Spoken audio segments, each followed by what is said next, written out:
The war of the Rohirrim. Movie আপনাকে রোহানের হারিয়ে যাওয়া ইতিহাসে নিয়ে যাবে। সাহসী শিল্ড মেইডেন হেরার গল্প, রাজনীতি, প্রতিশোধ এবং আত্মত্যাগে ভরা টলকিনের জগতে নতুন মাত্রা যোগ করেছে এই মুভি। আবেগ, যুদ্ধ এবং বীরত্বে ভরা এক রুদ্ধশ্বাস যাত্রা মিস করবেন না। মুভিটির IMDb রেট 6.4। মুভির শুরুতে আমাদের সাহসী শিল্ড মেইডেনদের কথা জানানো হয়, যাদের ইতিহাস মানুষ প্রায় ভুলে গেছে। হেলম হ্যামার হ্যান্ডের কন্যা হীরা পাহাড়ে চড়ে ঈগলদের খাবার দেয়। একদিন সে অ্যাডোরায় ফিরে আসে এবং সেখানেই তার ভাই হামা, হালিদ আর তার কাজিন ফ্রেইলাফের সঙ্গে দেখা হয়। ফ্রেইলাফের রক্ত ডানল্যান্ডের, তাই তাদের সম্পর্কটা একটু আলাদা। এদিকে ডানল্যান্ডের লর্ড হলেন ফ্রেকা, তার রোহিরিক রক্ত আছে। তখনই হেল্পস হলেতে আসে তার পুত্র উইলফস সহ। উইলফ হীরার শৈশবের বন্ধু। ফ্রেকা এসে হীরার সঙ্গে তার ছেলের বিয়ে দিতে চায়, কিন্তু হীরা এই প্রস্তাবে একদমই আগ্রহী নয়, আর সেটা ফ্রেকাকে বিরক্ত করে দেয়। ফ্রেকা অভিযোগ করে হেলম হীরাকে গন্ডোরিয়ান লর্ডের সঙ্গে বিয়ে দেবার পরিকল্পনা করছে, যাতে রোহানের শক্তি দুর্বল হয়ে যায়। এই অপমানজনক অভিযোগে হেলম খুব ক্ষেপে যান। তিনি মনে করেন ফ্রেকা আসলে সিংহাসন দখল করতে চায়, তাই তারা আদালতের বাইরে ঝগড়া করে, আর সেই ঝগড়ায় অনিচ্ছাকৃতভাবে ফ্রেকাকে হত্যা করে হেলম। এতে উলফ খুব মর্মাহত হয় এবং প্রতিশোধ নেবার সিদ্ধান্ত নেয়। এরপর থেকে রোহান ও হীরার ভবিষ্যতের জন্য বিপদ আসতে থাকে। উলফ দীর্ঘ বছর ধরে তার প্রতিশোধের পরিকল্পনা করতে থাকে। হীরা তার জন্য চিন্তিত থাকলেও সে বুঝতে পারে যে এখন আর কিছুই ফেরানো সম্ভব নয়। একদিন হেরা এবং তার কাকা ফ্রিলাফ একটি মৃত দক্ষিণাঞ্চলীয় যোদ্ধার দেহ দেখতে পায়, যার সাথে একটি মুম্যাক্স ছিল।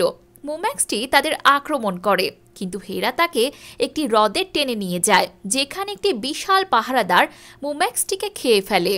এরপর হঠাৎই জেনারেল টার্ক হেরাকে অপহরণ করে উলফের দুর্গে নিয়ে যায়। হেরা জানতে পারে উলফ এখন বিদ্রোহীদের নেতা এবং তার কাছে অনেক সৈন্য আছে। উলফ এখন আগের মতো নেই, সে অনেক পরিবর্তন হয়েছে এবং হেরা তাকে প্রত্যাখ্যান করার জন্য প্রতিশোধ নেয়। সে হেরার মুখে একটি ক্ষত সৃষ্টি করে। হেরা উলফকে বোঝানোর চেষ্টা করে, কিন্তু উলফ শোনে না। হেরা ফ্রিলাভ এবং তার কাকা অলউইনের সাহায্যে উদ্ধার হয় এবং ঠিক তখনই উলফ রোহান আক্রমণ করতে শুরু করে, যা তার পরিকল্পনা ছিল। হেলম বিশ্বাস করেন ফ্রিলাভ তার মেয়েকে রক্ষা করতে ব্যর্থ হয়েছে, তাই সে ডান হ্যারো যায়, যদিও সে এখনও রাজসিংহাসনের প্রতি বিশ্বস্ত। রাজা হেলম তার সৈন্যদের যুদ্ধের জন্য প্রস্তুত করেন এবং লর্ড থর্ন আরও সৈন্য পাঠানোর প্রতিশ্রুতি দেন। কিন্তু হেরা একটি গুরুত্বপূর্ণ তথ্য জানতে পারে, থর্ন আসলে একজন বিশ্বাসঘাতক। একদিন তার কাছে উলফের সিলযুক্ত একটি স্ক্রল পড়ে। থর্ন হেরাকে মারার চেষ্টা করলেও হেরা তাকে হত্যা করে তার ঘোড়ার সাহায্যে।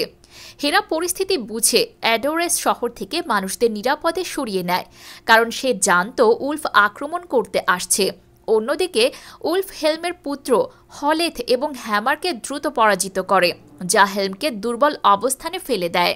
তবে হেলম আহত অবস্থাতেও উলফের বাহিনীর বিরুদ্ধে যুদ্ধ চালিয়ে যায় এবং তার বিশ্বস্ত মেয়ে হেরা তাকে অনুসরণ করে।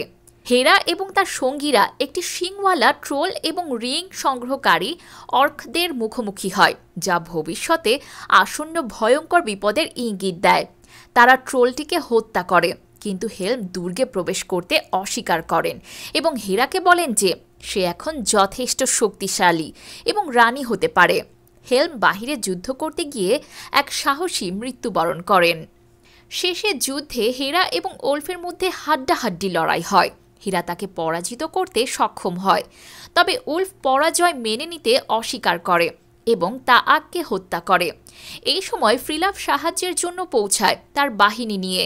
ডানল্যান্ডিং সৈন্যরা হেলমের শিং এবং আর্মারের মাধ্যমে ভীত হয়ে পালিয়ে যায়। তারা বিশ্বাস করে যে হেলমের ভূত তাদের সাথে যুদ্ধ করতে এসেছে।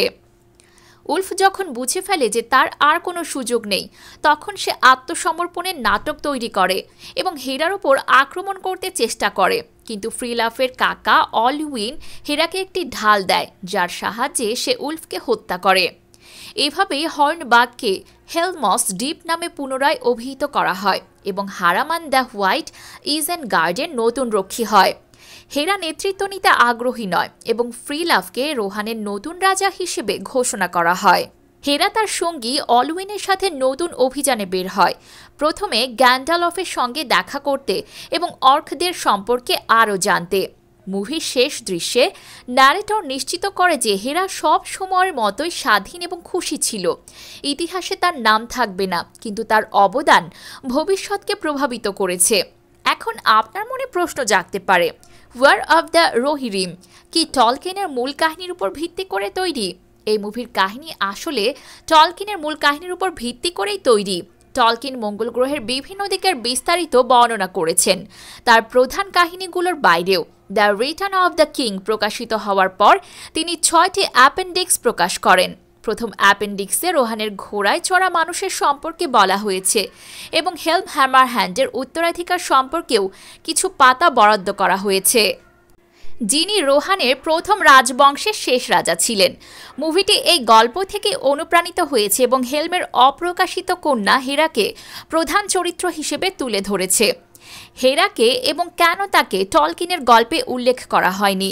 মুভিটি দেখার পর আপনি নিশ্চয়ই ভাববেন, এত সাহসী এবং মহিমাময় চরিত্র হেরা কেন টলকিনের দৃষ্টিতে আসেননি?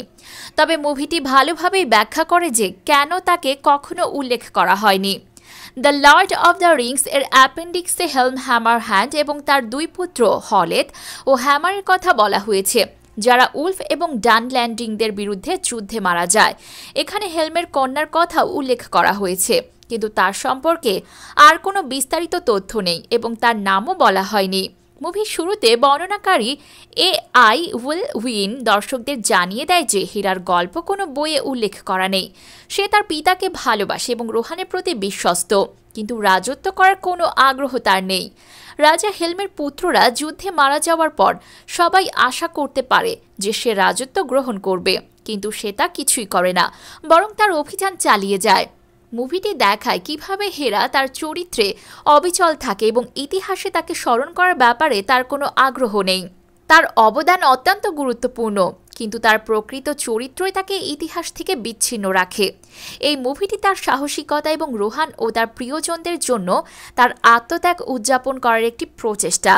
সারামানের অপ্রত্যাশিত ক্যামিও টলকিনের মূল কাহিনীতে যোগ দেওয়ার ক্ষেত্রে গুরুত্বপূর্ণ ভূমিকা পালন করে। এটি হবিট ট্রিলজির আর্কাইভ রেকর্ডিং থেকে নেওয়া হয়েছে এবং এটি রোহানের দীর্ঘ যুদ্ধের পর গন্ডরের চিন্তা ও সারামানের স্থানান্তরের কথা উল্লেখ করে। ভিডিওতে লাইক করে চ্যানেলটিকে সাবস্ক্রাইব করে পাশে থাকবেন।